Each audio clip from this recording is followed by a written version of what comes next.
এই যে আমাদের বালের কলকাতা, সেখানে বিজ্ঞাপনের হোর্ডিং, দোকানপাটের অবস্থা, অলিগলি সমস্ত দিকে তাকানো যায় না। টানা রিক্সা টেনে টেনে নিয়ে যাচ্ছে 100-200 বছর ধরে, এসব নাকি আমাদের সিটির একটা ব্যবস্থা, তাই আমাদের দেখতে হচ্ছে। আন্দোলন চলছে, কেন্দ্রীয় সরকার ভাবছে বাংলাকে ভাতে মারবো। আমি আমার প্রথম পদক্ষেপ আজ বলে যাই, 21 লক্ষ মজদুরকে যাদের টাকা কেন্দ্রীয় সরকার দেয়নি, আগামী 21শে ফেব্রুয়ারি তাদের টাকা তাদের ব্যাংক অ্যাকাউন্টে চলে যাবে, রাজ্য সরকার দেবে। সব থেকে অশালীন দৃশ্য টানা রিক্সা, রাস্তায় হেয়ে রাখলেও যে দৃশ্য হবে তার থেকেও খারাপ দৃশ্য আজকে কলকাতার শহরে একটা টানা রিক্সা। একজন টানা রিক্সার রিক্সা চালক একজন মানুষকে নিয়ে বা ফাঁকা রিক্সা নিয়ে হেঁটে যাচ্ছেন, এই যে দৃশ্য বাড়া, এর জন্য কে দায়ী? সরকার। এই টানা রিক্সাটাকে আগে বন্ধ কর বাড়া।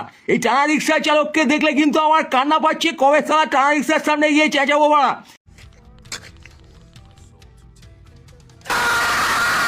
হ্যাঁ, চেঁচামেচি করবো ওখানে, তখন কিন্তু বাড়া তোরা কিছু করতে পারবি না, আমি বলছি। এই সরকার টানা রিক্সার আগে বন্ধ কর, তারপর সন্দেশকারী করবি তোরা, ঠিক আছে?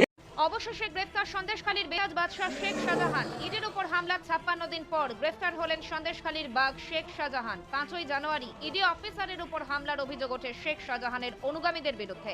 এই যে সন্দেশখালী, এই যে রাস্তায় চাকরি না পেয়ে বলে রাখছি জনগণ, আমাদের কিছু এসে যায় না। আমরা মনে করি এটা রাজনীতি হচ্ছে, আমরা মনে করি এটা মিডিয়া হচ্ছে। টানা রিক্সাও কি রাজনীতি হচ্ছে? এই হতদরিদ্র দুরবস্থা রাস্তায় এটা কি রাজনীতি হচ্ছে? এটা কিসের রাজনীতি বাড়া? তাহলে আমি রাজনীতি করছি কেন? তাহলে আমি রাজনীতিকে সাপোর্ট করছি কেন? ছেড়ে দে ভাই সরকার। আমি বার মুখ্যমন্ত্রী, আমি বাইরের মেয়ে, আর তুই বেটা হরিদাস কাতির ছেলে, কি করে বেড়াস? তুই নন্দীগ্রামের ছেলে হলি কবে? আজে বাজে বকে একটা ভাবে ভোট আদায় করার চেষ্টা, ভোট ছাড়া এখানে কোনো ট্রানজাকশন নেই বাড়া। তোরা রাজনীতি করছো, সে রাজনীতি কখনো সন্দেশখালী,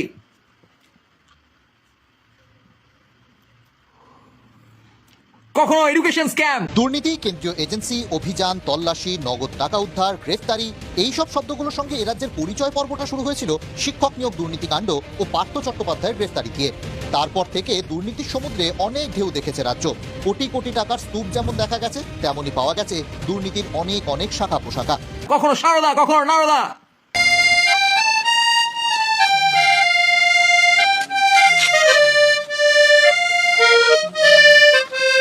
খালি পায়ে হাঁটুরা স্লিপার পরে টানা রিক্সা নিয়ে একজন মানুষ যখন তার জীবিকার জন্য রাস্তায় হাঁটছেন, সেই দৃশ্য দিয়ে রচনা করছেন।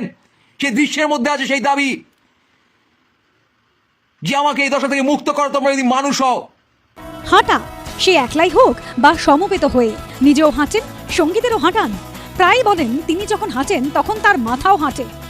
তোমরা দেশ চালাচ্ছ, তোমরা সরকার চালাচ্ছ, তোমরা নিজেদের শিক্ষিত বলে মনে করছো। ঠিক আছে সামারিয়া। গুন্ডাকে ছত্র ছায়া দেবে দুটি রাজনৈতিক পার্টি একসাথে, তাকে পাওয়া যাবে না। না পাওয়া যাবে কোহিনুর, না পাওয়া যাবে শাহজাহানের বাচ্চা। সন্দেশখালীতে গিয়ে সমস্ত রাজনৈতিক নেতারা ঢ্যামনামি করে তাদের ভোট নেওয়ার চেষ্টা করবে গরম কথা বলে। ওর মুখটাই কেমন বেকা বাড়া, ভাল লাগে ওর কথা। দিয়ে দশা লেগে না কি বড় বাড়া ইমোশনাল হয়েছিলাম। হ্যাঁ, এই ভাই, টেক কেয়ার, মোস্ট গ্রেটিংস।